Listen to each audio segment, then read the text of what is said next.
Saudara pidato Ketua Umum Partai Gerindra Prabowo Subianto yang menyebut banyak elit di Indonesia yang bermental maling menuai beragam komentar. Banyak pihak yang meminta Prabowo menyebut nama-nama elit yang bermental maling itu. Ketua Umum Partai Gerindra Prabowo Subianto kembali mengkritik pemerintah. Prabowo menilai kelompok elit di Indonesia bertanggung jawab besar atas kondisi perekonomian Indonesia saat ini. Setelah kita sekian puluh tahun merdeka, ternyata kekayaan kita tidak tinggal di bangsa kita. Kita termasuk bangsa menurut saya yang lengah, bangsa yang kurang waspada. Terutama elit kita terus terang saja minta ampun deh. Gue udah kapok sama elit Indonesia. Tuh, habis itu ada wartawan tanya, Pak, yang Bapak masuk elit siapa? Bapak elit bukan? Iya, saya juga elit. Tapi saya elit yang sudah tobat, saudara sekalian. Prabowo juga menuding adanya elit-elit bermental maling. Itu gebreknya itu, maling-maling itu, udah dia curi uang kita, dia menyogok kita dengan uang kita sendiri. Wakil Ketua Umum Partai Gerindra Fadlizon menjelaskan elit bermental maling yang dimaksud Prabowo untuk orang yang tak menjalankan amanah dari rakyat, terutama para elit yang telah menciptakan ketimpangan ekonomi. Kalau kata banyak kan berarti banyak, saya juga nggak bisa menyebutkan satu persatu namanya. Tapi kan kita melihat orang yang mengambil keputusan ya mestinya. Ya di berbagai bidang, bisa di mana saja. Artinya yang menjadi keputusannya ketika dia menduduki posisi itu tidak amanah gitu ya, tidak sesuai dengan amanat konstitusi. Forum terbuka. Ya karena memang sudah waktunya. Kan selama 3 tahun lebih, 3,5 tahun Pak Prabowo diam karena memberi kesempatan juga kepada pemerintah kan. Untuk bekerja, tidak ada sedikit pun komentar-komentar yang miring gitu ya. Nah sekarang saya kira sudah waktunya untuk menyampaikan apa adanya demi kemaslahatan umat, bangsa, rakyat gitu ya. Seluruh masyarakat lah. Oke, baik. Sementara itu Partai Demokrat meminta Ketua Umum Partai Gerindra Prabowo Subianto mengungkap siapa elit politik yang bermental maling. Hak seharusnya elitnya yang mana kan tidak... kan kita juga tidak bisa mengeneralisasi semuanya gitu ya. Jadi kan mungkin yang dimaksud yang mana saya tidak tahu ya, tetapi menurut saya sebaiknya yang begini-begini tidak tidak mudah terpancing beliaunya gitu ya. Tapi sebagai pimpinan partai politik saya yakin Pak Prabowo mampu bisa begitu ya, tidak terpancing dengan isu-isu, dan saya yakin itu. Ketua Umum Majelis Ulama Indonesia Ma'ruf Amin meminta Ketua Umum Partai Gerindra Prabowo Subianto tidak membuat gaduh dengan pernyataan-pernyataannya. Orangnya mana, tunjuk aja. Yang bohongi publik mana gitu loh. Jangan lempar begitu, yang kena siapa nanti? Ini saling tunjuk kita, oh kamu kali ya, kamu nanti gitu. Jangan melempar tidak jelas. Kalau mau lempar tinggal tunjuk nama. Tunjuk nama, tunjuk hidung. Tunjuk hidung saja ya. Prabowo Subianto bukan baru sekali ini mengkritik pemerintah jelang Pilpres 2019.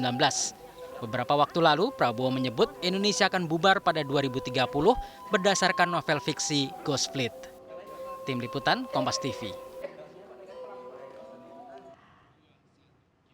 Saudara, siapakah elit bermental maling yang disebut oleh Prabowo Subianto? Apakah ini bagian dari serangan Prabowo kepada pemerintahan jelang Pilpres 2019?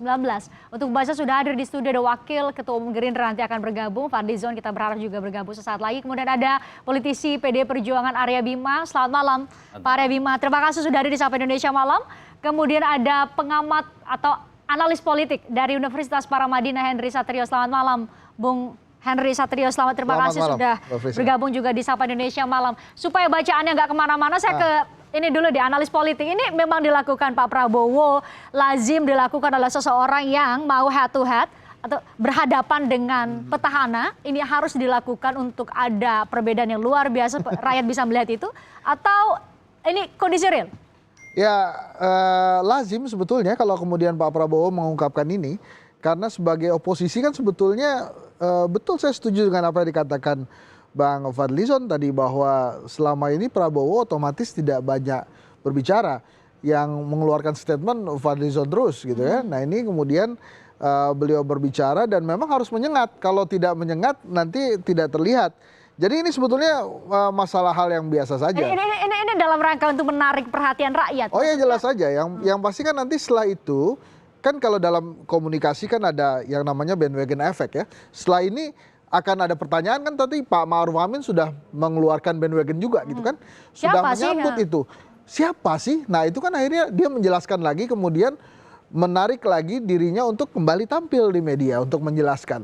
Sama seperti pada saat dia mengeluarkan kajian-kajian yang Ghost Fleet itu yang 2030 katanya Indonesia akan bubar, itu kan juga bergulir terus. Nah sama dengan hal ini juga akan bergulir terus. Seorang Prabowo Subianto harus seperti itu, karena selama ini masyarakat terutama yang mengidamkan sebuah oposisi kritis merasa Pak Prabowo memang sahabatnya Pak Jokowi karena dengan diplomasi naik kuda yang waktu itu ya, dan kemudian memberikan itu lekat sekali di ingatan publik ya, memberikan ruang gerak. Makanya wajar kalau 3 bulan 4 bulan lalu kita mendengar jangan-jangan akan ada sebuah pasangan di Pilpres Jokowi Prabowo gitu. Makanya dia harus mengambil langsung separasi seperti ini, sehingga jelas sekarang posisinya dia ada di oposisi, walaupun ya itu tadi pertanyaan-pertanyaan, tapi apa yang dikatakan dia kan langsung membuat kita berpikir jadi center of attention ya, jadi pusat perhatian. Betul, dan kemudian pendukung oposisi kan juga akhirnya tepuk tangan. Nah ini dia Prabowo akhirnya muncul juga. Nah itu yang menarik menurut saya. Pak Arya Bima, Anda sebagai bagian dari pemerintah, kalau disebut elit spesifik tadi ya, dari kalimat Pak Prabowo spesifik elit, ini hanya sekadar ya sudahlah ada Pak Prabowo yang memang harus menampilkan dirinya berada di kubu lain selain Pak Jokowi, atau ini kondisi serius yang harus ditanggapi serius juga? Ya, proses demokrasi yang setiap kita lalui berbagai kegiatan pemilu ya, baik itu pileg, pilpres, pilkada, itu harus memberikan suatu proses pencerdasan ya buat rakyat, buat elit juga. Nah, saya melihat ada hal-hal yang sebenarnya kita perlu juga sebagai partai yang pernah ada di luar pemerintah selama 10 tahun dan sekarang kita jadi, ada partai di dalam pemerintah. Memerlukan mitra lah, bukan lagi partner. Ini kawan saya Pak Fadlizon bergabung Pak juga. Fadlizon. Bang. Ada Bung Henry, halo Pak Fadli, silakan duduk. Saya melihat Pak Fadli beserta Gerindra dan Pak Prabowo ini kan bukan lawan, tapi mitra kita supaya rakyat itu lebih menjadi cerdas, sehingga konsolidasi demokrasi ini akan melahirkan terus pemimpin-pemimpin yang punya kualitas, dalam artian pun yang kualitas, disampaikan tajam, pun hal-hal disampaikan tajam gitu. Tajamnya harus juga saya katakan memberikan suatu pendidikan politik pada rakyat. Jadi, nah apa yang dikatakan oleh Pak Prabowo sebagai pendidikan politik bagi rakyat, Anda ya harus diikuti kesertaan ya. Kalau ada perlu ada narasi-narasi yang lebih wise, narasi-narasi yang lebih mencerminkan sesuatu yang visioner, sehingga kita mengerti persis pemimpin yang maling itu dalam kriteria yang seperti apa yang atau bahkan siapa mereka lebih lanjut. Dan kita ini kan sistemnya lebih ke trias politika yang memang tidak ekstrim ya. Maka elit di sini, elit di mana? Pak Fadlizon elit di DPR karena dia juga sebagai salah satu pimpinan, kan gitu. DPR, betul. Yang dimaksud maling yang mana? Kita juga punya kewenangan di dalam merumuskan politik anggaran, ya. Karena di dalam proses keputusan undang-undang APBN di situ juga ada peran daripada DPR. Bersama-sama ya. Nah, betul. ini saya kira yang perlu dicermati secara lebih jelas, dan saya kira Pak Fadlizon akan menguraikan. Kata-kata maling ini memang cukup mengagetkan. Nah, langsung kita tanya Pak Fadlizon deh. Siapa malingnya, siapa elitnya? Ya, kalau saya melihat kan sebetulnya Pak Prabowo sejak dulu konsisten ya berbicara tentang bagaimana Indonesia ini kuat, berdaulat ya, dan juga menjadi negara yang sesuai dengan keinginan para pendiri bangsa ya, bahwa misalnya kekayaan alam yang ada terkandung di dalamnya itu dikuasai oleh negara untuk sebesar-besar Itu kemakmuran amanat rakyat. pasal 33 Undang-Undang Betul. Dasar kita. Persis. Nah, jadi kita ini kan dihadapkan pada satu situasi paradoks. Indonesia yang kaya, tetapi rakyatnya masih banyak yang miskin. Ya. Jadi kenapa terjadi paradoks itu? Ya tentu saja berarti ada yang salah di dalam pengelolaan.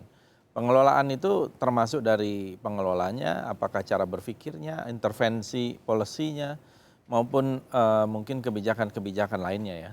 Jadi saya kira ini yang disampaikan oleh Pak Prabowo itu adalah bagaimana kita sebagai misalnya bagian dari masyarakat, mungkin ada yang disebut sebagai elit itu, terutama adalah para pengambil kebijakan itu mengambil satu kebijakan itu betul-betul untuk kepentingan rakyat secara luas. Ya, misalnya jangan sampailah misalnya ada di saat petani mau panen tiba-tiba impor. Ya, ini menurut saya itu salah satu pengkhianatan elit. Ya. Maksudnya elit di sini benar-benar kayak gini. Dalam teori kan ada eksekutif, legislatif dan juga yudikatif. Tadi Pak Arya Bima membahas itu. Yang Anda maksud adalah eksekutif. Yang dimaksud oleh Pak Prabowo adalah eksekutif Ya, ansi. eksekutifnya juga kan kasuistis, tergantung kasusnya. Ya sekarang saya tanya, kalau misalnya petani sedang panen, terus dilakukan impor, itu pengkhianatan bukan? Ya kan? Pengkhianatan terhadap petani, termasuk cita-cita pemerintah sendiri mau ada kedaulatan pangan. Ini contoh, ya kan? Nah kemudian mungkin kebijakan-kebijakan lain itu satu contoh aja. Jadi Pak Prabowo berbicara secara umum bahwa seharusnya kebijakan-kebijakan itu berorientasi kepada kepentingan rakyat, gitu. Jangan kepentingan elit atau kepentingan kelompok tertentu. Tapi Itu juga sebetulnya. tidak bisa meyupik ya. Loh justru ini kan bicara sebuah narasi, ya sebuah narasi dan saya kira umum. Saya kira pada periode yang Bukankah justru karena umum jadi banyak pihak yang menyatakan kenapa tidak disebut saja siapa elitnya supaya lebih spesifik dan lebih jelas rakyat juga tahu siapa itu. Ya sekarang ini kan coba periksa ya pidato-pidatonya Pak Prabowo di masa lalu juga seperti itu ya. Tidak harus kalau berbicara itu harus disebut siapa orangnya ketika berbicara sebuah value. Sebuah value, sebuah karakter, sebuah nilai. Cuma sekarang ini seringkali ada orang yang merasa. Nah orang yang merasa itu Maksudnya baper. baper kemudian mengasosiasikan dengan dirinya dia sendiri yang GR. Atau memang dia memang kerasa gitu loh. Ternyata kritikan ini buat saya.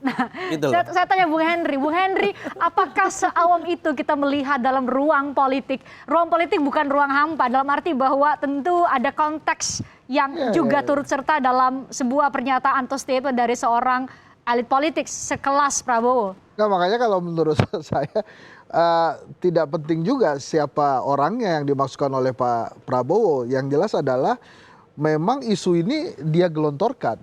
Kemudian ditangkap isu ini dan akhirnya menguntungkan dia. Contohnya ada talk show ini gitu. Itu kan menguntungkan. Sehingga ada bandwagon effect yang memang diharapkan oleh seorang Prabowo. Dan kalaupun tadi disampaikan, pastinya kan kalau kemudian ditanya, ada nggak data-datanya? Nanti kalau dikeluarkan data-datanya jadi makin panjang lagi kan perbincangannya, makin senang juga Pak Prabowo-nya.